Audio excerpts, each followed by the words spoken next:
essay, the choice of books. The true university in our days is a collection of books, said Carlyle, the most forceful English thinker of the last century.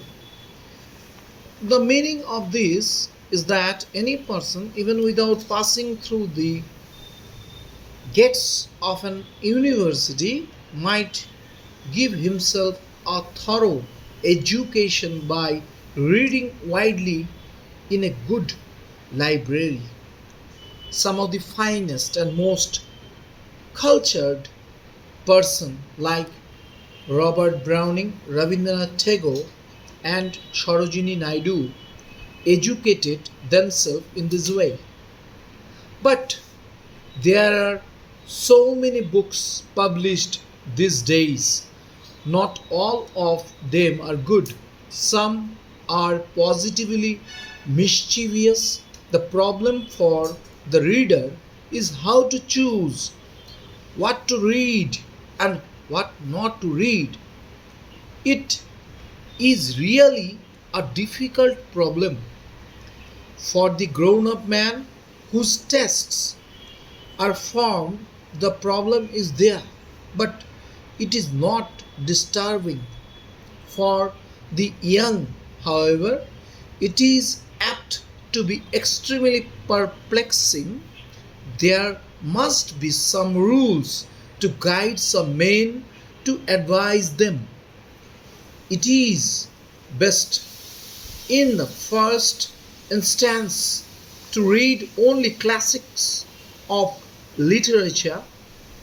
By classics, we mean those books which have become recognized for their excellence. Suppose one wants to read a novel,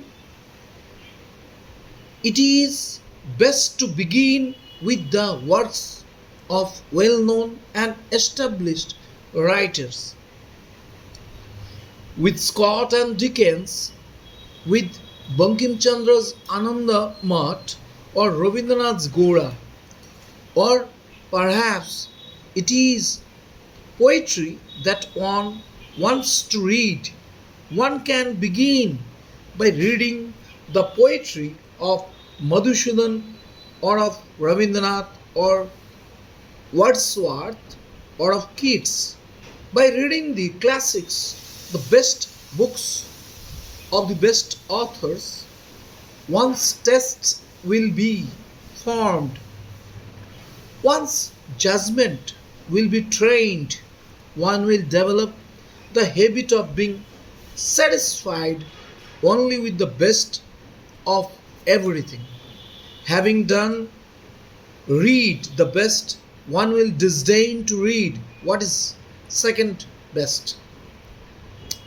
Regarding classic, however, a warning is necessary. There is the danger of a blind veneration developing into an attitude of intellectual snobbery, as if to express admiration for a great writer even without understanding him were a merit in itself.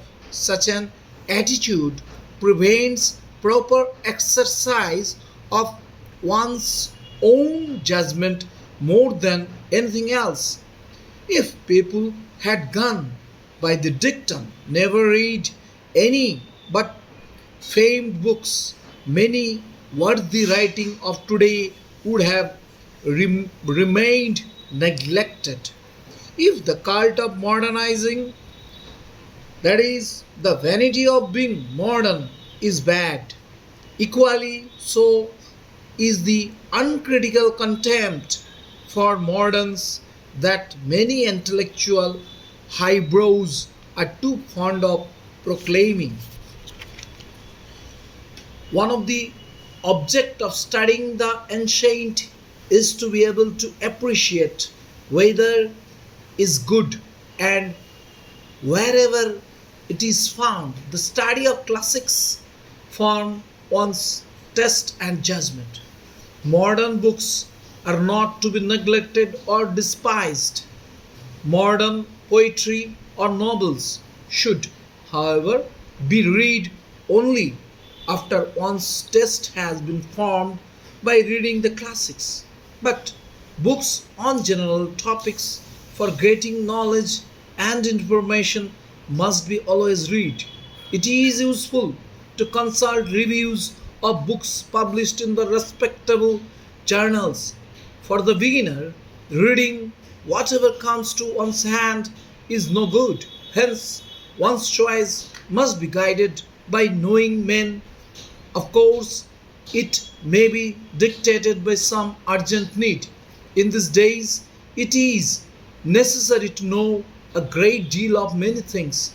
Books on history, on politics, on popular science.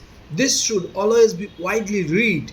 With regard to this, it is wise to consult one who knows a teacher or a well read librarian.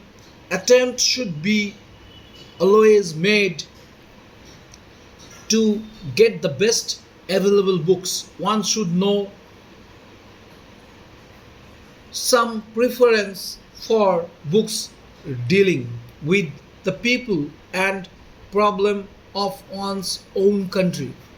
This would certainly help develop greater respect for other people's views and customs by exchanging opinions and information. How little do the Hindu and the Muslim know of each other's cultural heritage, or the North and South Indian know of each other's historical background. It is good to read books on these and acquire respect and tolerance for each other. It has to be remembered that the choice of books is often dictated by the needs of one's vocation. Everyone must, if there is any desire for self improvement, read books that convey the latest information on the subject in which he deals. The man who has stopped reading as soon as he begins to earn may soon find that he has ceased to earn according to his growing need for specialized knowledge of one's vocation is sure to increase efficiency and general usefulness.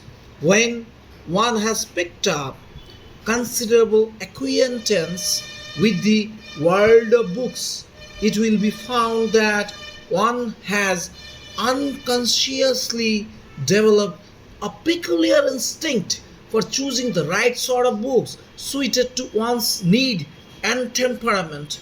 For the world of books has its highways and by lanes. The highways are known to all and guidance is easy, but the by lanes in the book world are fully as interesting and can yield much pleasure.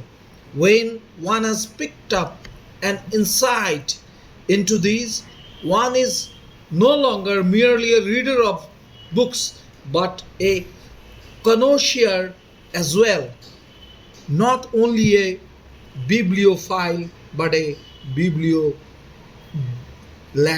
He is himself a lover of books and an expert in the world of books. For a man of culture, no pleasure can be greater. As in other matter, so in the matter of books, one man's food is another man's poison. A person is determined as long as much by his education and culture as by the circumstances of his life. There is no reading could be compulsorily prescribed for all manner of men. Surrounded by books as the student is, he is more likely to be attracted to those books which bear on his prescribed course of study than general reading. On the other hand, out in the wide world, one's interests grow, tests are more specialized, and books are picked up for a variety of reasons, not always connected with one's vocation. Thank you.